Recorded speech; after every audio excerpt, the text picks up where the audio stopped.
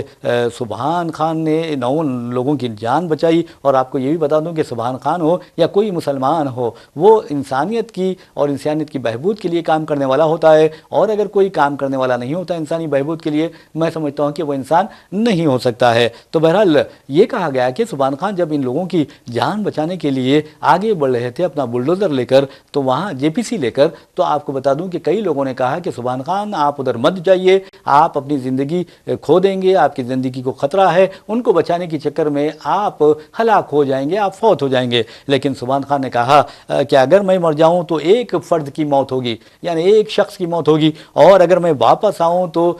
جن 9 لوگوں کو میں بچاؤں گا وہ سارے انسانیت کی زندگی ہوگی۔ تو یہ ہے سبحان خان کی کہانی، یہ ہے ایک مسلمان کی کہانی، اور یہ فرقہ پرست درندوں کے لیے اچھا سا میسیج ہے، خاص طور پر ان لوگوں کے لیے جو اقتدار کے ایوانوں میں بیٹھے ہوئے ہیں اور فرقہ پرستی کو ہوا دے رہے ہیں اور عوام کو مذہبی خطوط پر تقسیم کرنے کی کوشش کر رہے ہیں۔ ناظرین آپ اچھی طرح جانتے ہیں کہ ہمارے ملک میں کرپشن کس قدر گہرائی تک سرایت کر گیا ہے، اور یہ سسٹم اس قدر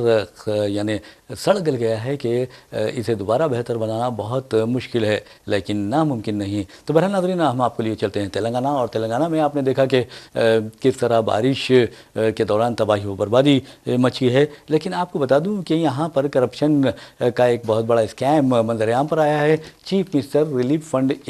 اسے اسکیم کہا جا رہا ہے، یعنی چیف منسٹر ریلیف فنڈ کے تحت جو مریضوں کو امداد دی جاتی ہے اور ان کے طبی مصارف یا اخراجات ادا کیے جاتے ہیں، اس میں کرپشن کے کئی واقعات پیش آئے ہیں،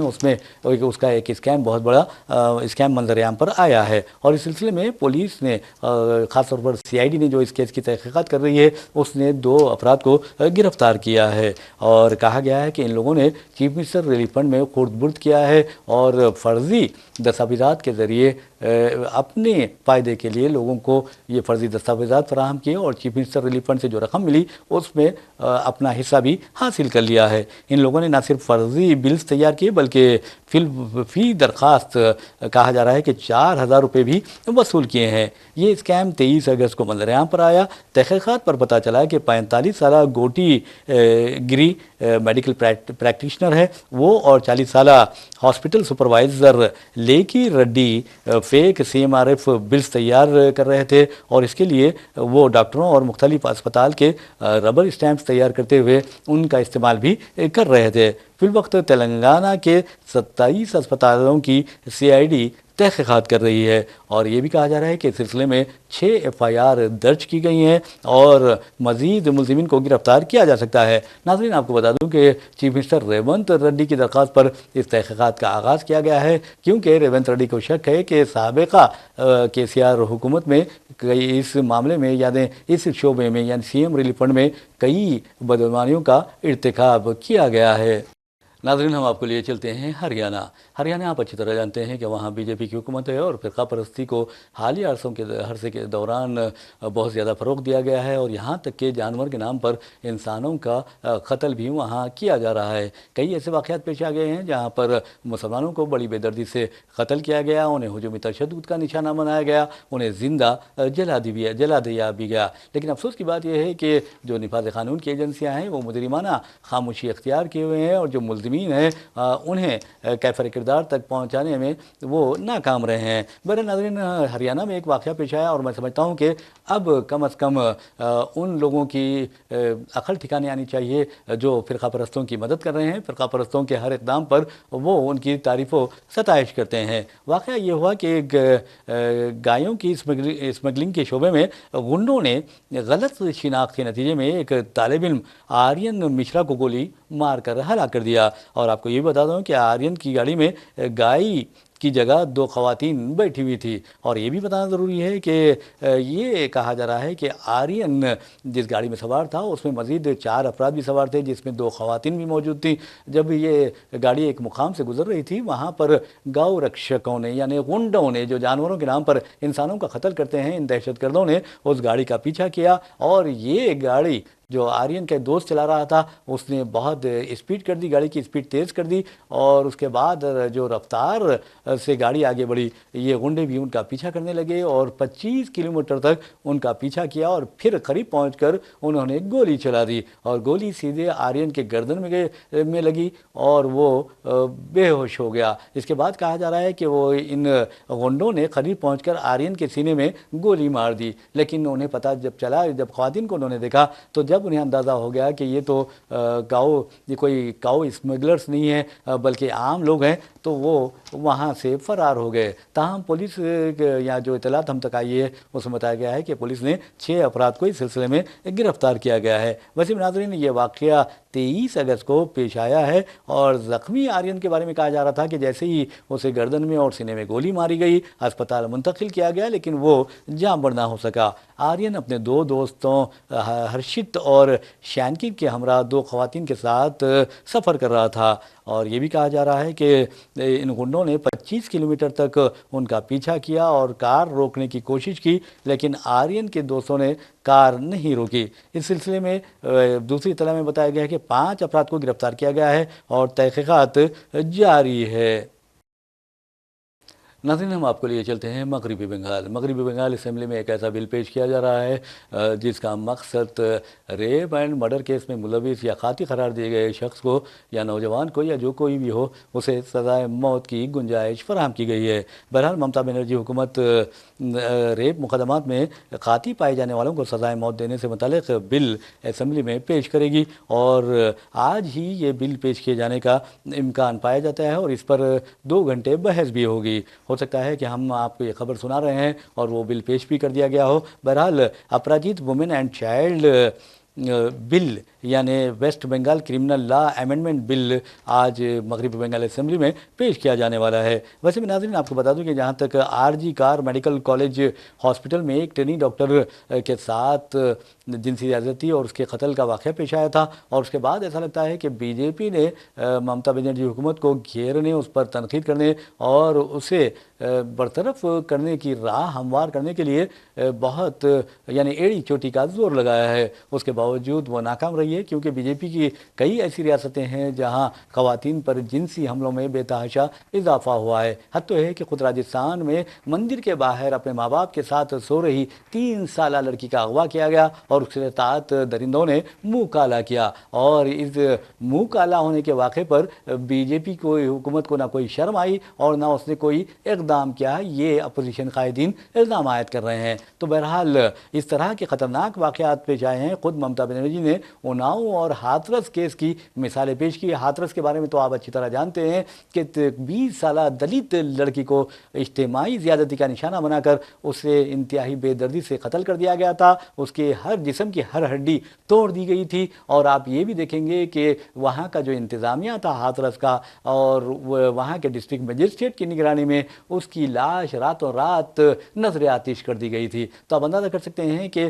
دلتوں میں یہ قانون پایا جاتا ہے کہ وہ رات میں اپنے میتوں کو نظر آتش نہیں کرتے۔ تو یعنی قانون کی کس سے کھلواڑ کیا گیا، مجرمین کو بچایا گیا اور صرف اس لیے بچایا گیا کہ وہ لڑکی دلت تھی۔ اور اس کی رپورٹنگ کے لیے جب کیرالہ سے صدیق کپن پہنچتے ہیں تو انہیں گرفتار کر دیا جاتا ہے، ان پر ملک سے بغاوت کا الزام عائد کیا جاتا ہے، دہشت گردی کے دفعات لگائی جاتی ہیں اور کئی برسوں بعد وہ ضمانت پر رہا ہوتے ہیں۔ تو بہرحال ممتا بنرجی نے بہت اچھا کام کیا ہے۔ اب یہ جو بل ہے، اس بل کے تحت یہ گنجائش فراہم کی گئی ہے کہ اگر کوئی ریپ اینڈ مرڈر کیس میں ملوث پایا جاتا ہے، قاتی پایا جاتا ہے، تو اسے سزائے موت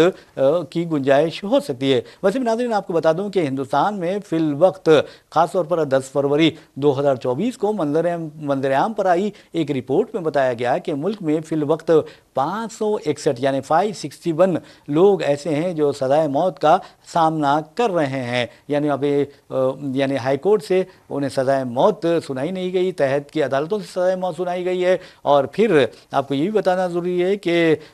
488 ایسے ملزمین ہیں جو سزائے موت کے خلاف مقدمات میں ہائی کورٹ کے فیصلوں کا انتظار کر رہے ہیں۔ تو یہ بہت بڑی بات ہے۔ اور ویسے بھی ناظرین نیشنل لا یونیورسٹی دہلی کے پروجیکٹ 39A کے تحت یہ ایک رپورٹ تیار کی گئی تھی جس میں یہ اعداد و شمار بتائے گئے ہیں۔ بہرحال یہاں اگر ریپ کی سزا موت ہوتی ہے تو میں سمجھتا ہوں کہ ریپ کی بھی موت ہو جائے گی۔ ناظرین ہم آپ کو لیے چلتے ہیں چھتیس گڑھ کے دنتے واڑہ بدنام ہے ماویسٹوں اور پولیس کے درمیان جھڑپوں کے لیے، اور آپ اچھی طرح جانتے ہیں کہ وہاں پر قبائلیوں نے کئی مرتبہ الزام عائد کیا ہے پولیس پر، CRPF پر اور نفاذ قانون کی دیگر ایجنسیوں پر۔ وہ ان کا قتل کرتے ہیں اور پھر کہتے ہیں کہ ہم نے جھڑپ میں نکسلائٹس کو مار دیا ہے، حالانکہ وہ نکسلائٹس نہیں ہوتے بلکہ قبائلی ہوتے ہیں۔ تاہم پولیس نے، CRPF نے اور نفاذ قانون کی ایجنسیوں نے اس طرح کے اطلاعات کی تردید کی ہے۔ بہرحال اب دنتے واڑے سے خبر آ رہی ہے، وہاں پر انسداد شورش کارروائیوں کے دوران CRPF اور پولیس نے تقریباً 9 نیکسلائٹس یا ماویسٹوں کو موت کے گھاٹ اتارا ہے، اور یہ کہا جاتا ہے کہ دونوں نے یہ مشترکہ کارروائی کی ہے۔ ڈسٹرکٹ ریزرو گارڈز DRG اور CRPF نے یہ مشترکہ کارروائی کی ہے، اور پولیس کا دعویٰ ہے کہ اس جھڑپ کے بعد جو مہلوک ماویسٹ ہیں ان کے قبضے سے اسلحہ و گولہ بارود کی کثیر مقدار ضبط کی گئی ہے۔ ویسے بھی ناظرین آپ کو بتا دوں کہ جہاں تک دنتے واڑے میں یا چھتیس گڑھ میں ماویسٹوں کے قتل کا سوال ہے، دسمبر 2023 تا اگست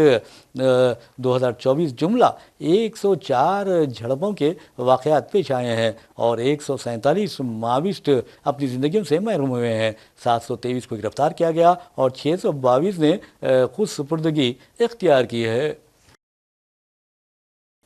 ناظرین ہم آپ کو لیے چلتے ہیں مہاراشٹر میں آپ اچھی طرح جانتے ہیں کہ اسمبلی انتخابات ہونے والے ہیں، اور وہاں پر فی الوقت BJP اور ایکناتھ شنڈے کی زیر قیادت شیو سینا کی حکومت ہے، جبکہ ادھو ٹھاکرے کانگریس اور NCP نے الگ، یعنی اجیت پوار کی جو پارٹی ہے وہ تو ایکناتھ شنڈے کے ساتھ ہے، لیکن شرد پوار کی جو پارٹی ہے NCP وہ شیو سینا اور کانگریس اتحاد کے ساتھ ہے۔ وہاں پر BJP کا ایک رکن اسمبلی ہے اور ایسا لگتا ہے کہ فی الوقت وہ کافی پریشان ہے، دماغی توازن یا ٹھیک نہیں ہے یا کچھ پتہ نہیں، ان کے بارے میں یہی کہا جا رہا ہے کہ وہ عجیب و غریب باتیں کرنے لگے ہیں۔ میں بات کر رہا ہوں نتیش رانے، یہ BJP کے رکن اسمبلی ہے اور زیادہ عمر بھی نہیں ہے، اور نارائن رانے جو سابق چیف منسٹر رہ چکے ہیں مہاراشٹر کے اور سابق مرکزی وزیر بھی ہیں، BJP کے لیڈر ہیں، ان کے یہ بیٹے ہیں۔ بہرحال اب یہ عجیب و غریب بکواس کرنے لگا ہے اور ایسا لگتا ہے کہ مہاراشٹر میں یہ خود کو ہندوؤں کا گبر سنگھ کہنے لگا ہے، اور خود یہ اپنے منہ سے بھی، زبان سے بھی یہی کہتا ہے کہ میں ہندوؤں کا گبر سنگھ ہوں۔ تو بہرحال اب اس نے اشتعال انگیزی کی اور یعنی دو مختلف مذہبی گروہوں کے درمیان مخاصمت پیدا کرنے کی ایک نئی کوشش کی ہے، اور اس نے مسلمانوں کو انتباہ دیا ہے کہ اگر تم حضور اکرم صلی اللہ علیہ وسلم کی شان میں گستاخی کرنے والے سوامی کے خلاف ایک لفظ بھی کہا تو تمہیں مسجدوں میں گھس کر ماریں گے۔ تو بہرحال اس طرح کے یہ انتباہ دے رہا ہے، اور پولیس نے کارروائی کرتے ہوئے اس کے خلاف مقدمات درج کر لیا ہے، لیکن اسے سلاخوں کے پیچھے نہیں ڈھکیلا ڈالا گیا ہے۔ جب تک اس طرح کے عناصر کو، اس طرح کے درندوں کو، اس طرح کے غنڈوں کو اور اس طرح کے دہشت گردوں کو یعنی قانون اپنی گرفت میں نہیں لیتا، انہیں سلاخوں کے پیچھے نہیں ڈھکلتا، تب تک یہ بکواس کرتے رہیں گے، یہ بھونکتے رہیں گے، کیونکہ یہ فرقہ پرست درندے ہیں جو فرقہ پرستی کے ذریعے مسلمانوں کے خلاف بکواس کرتے ہوئے اپنے ناپاک عزائم کی تکمیل کرتے ہیں۔ ناظرین، آپ اچھی طرح جانتے ہیں کہ مہاراشٹر میں کس طرح ماحول کو خراب کرنے کی کوشش کی جا رہی ہے، اور اس سلسلے میں بہت اچھی بات ہے کہ بمبئی کانگریس کے صدر پروفیسر ورشا گائیکواڈ نے پولیس سے رجوع ہو کر اس کے خلاف یعنی نتیش رانی کے خلاف شکایت درج کروائی ہے، اور کہا کہ آخر پولیس خاموش بیٹھی ہے تو کیوں بیٹھی ہے؟ کیا پولیس دوسروں کے ساتھ بھی اس طرح کا سلوک روا رکھے گی؟ اگر کوئی چیلنج انگیزی کرے گا تو فوری اس کے خلاف کارروائی کی جاتی ہے، لیکن بی جے پی ہو یا پھر دوسرے اس کے قبیل کی جماعتیں ہوں، اس کے لیڈرز یا ایم ایل اے یا وزیر کوئی چیلنج انگیزی کرتے ہیں تو ان کے خلاف کارروائی نہیں کی جاتی۔ تو بہرحال اس نے مسلمانوں کو انتباہ دیا ہے کہ اگر تم گستاخ سوامی کے خلاف ایک لفظ بھی کہو گے تو تمہیں مسجدوں میں گھس کر ماریں گے، قتل کریں گے تمہارا۔ یہ کھلے عام دھمکیاں دے رہا ہے مسلمانوں کو، اور پولیس اسے ابھی تک گرفتار کرنے میں ناکام رہی ہے۔ اس طرح کے جو درندے ہیں انہیں اسی طرح گرفتار کر لینا چاہیے، اسی طرح انہیں اپنی گرفت میں لینا چاہیے جس طرح بلدیہ کا عملہ آوارہ کتوں کو پکڑ کر لے جاتا ہے۔ تو بہرحال یہ جو ہیں یہ آوارہ میں سمجھتا ہوں کہ درندے ہیں، فرقہ پرست درندے جو ملک کی ماحول کو خراب کرنا چاہتے ہیں۔ ویسے بھی ناظرین آپ کو بتا دوں کہ احمد نگر کے سری رام پور اور توپ خانے میں اس نے 2 جلسوں سے خطاب کیا، اور آپ کو یہ بتا دوں کہ اس نے کہا کہ مہت رام گری کی تائید میں ہم ہمیشہ ٹھہرے رہیں گے، اور مسلمان اگر ان کے خلاف کچھ بات کریں گے تو پھر ہم تمہیں دیکھ لیں گے، تمہارے مساجد میں گھس کر ماریں گے۔ اس طرح کی بات اس نے کہی ہے، اور اس نے یہ بات کس سے سیکھی ہے آپ اچھی طرح جانتے ہیں۔ ناظرین، ہم آپ کو لیے چلتے ہیں فلسطین کا کیا حال ہے اب اچھی طرح جانتے ہیں، اور آپ یہ بھی اچھی طرح جانتے ہیں کہ تقریباً 11 ماہ ہونے آ رہے ہیں لیکن اسرائیل اپنی درندگی کا سلسلہ جاری رکھے ہوئے ہے۔ آپ نے دیکھا کہ کس طرح 2 دن قبل 6 اسرائیلی یرغمالیوں کی لاشیں برآمد ہوئی، اور اس کے بعد نیتن یاہو کے خلاف اسرائیل میں زبردست عوامی احتجاج شروع ہو گیا ہے، اور کئی شہروں میں یہ کہا جا رہا ہے کہ احتجاج جاری ہے جس میں 5 لاکھ سے زائد لوگوں نے حصہ لیا ہے۔ ویسے بھی ناظرین، جہاں تک اسرائیل کا سوال ہے، اس کی درندگی کا سوال ہے، 7 اکتوبر 2023 کو اس جنگ کا آغاز ہوا، اور اس کے بعد سے آپ نے دیکھا کہ اسرائیل نے کس طرح درندگی کا مظاہرہ کیا، کس طرح دہشت گردی کا، کس طرح حیوانیت کا مشاہدہ کیا،